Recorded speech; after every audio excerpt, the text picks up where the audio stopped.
शुक्लाम्बरधरं विष्णुं शशिवर्णं चतुर्भुजं प्रसन्नवदनं ध्यायेत् सर्वविघ्नोपशान्तये। व्यासं वसिष्ठनप्तारं शक्तेः पौत्रमकल्मषम् पराशरात्मजं वन्दे शुकतातं तपोनिधिं। व्यासाय विष्णुरूपाय व्यासरूपाय विष्णवे नमो वै ब्रह्मनिधये वासिष्ठाय नमो नमः।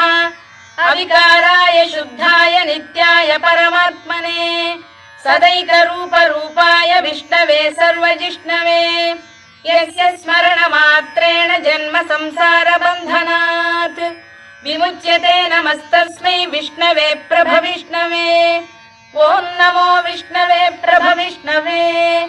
श्रीवैशम्पायन उवाच श्रुत्वा धर्मानशेषेण पावनानि च सर्वशः युधिष्ठिरः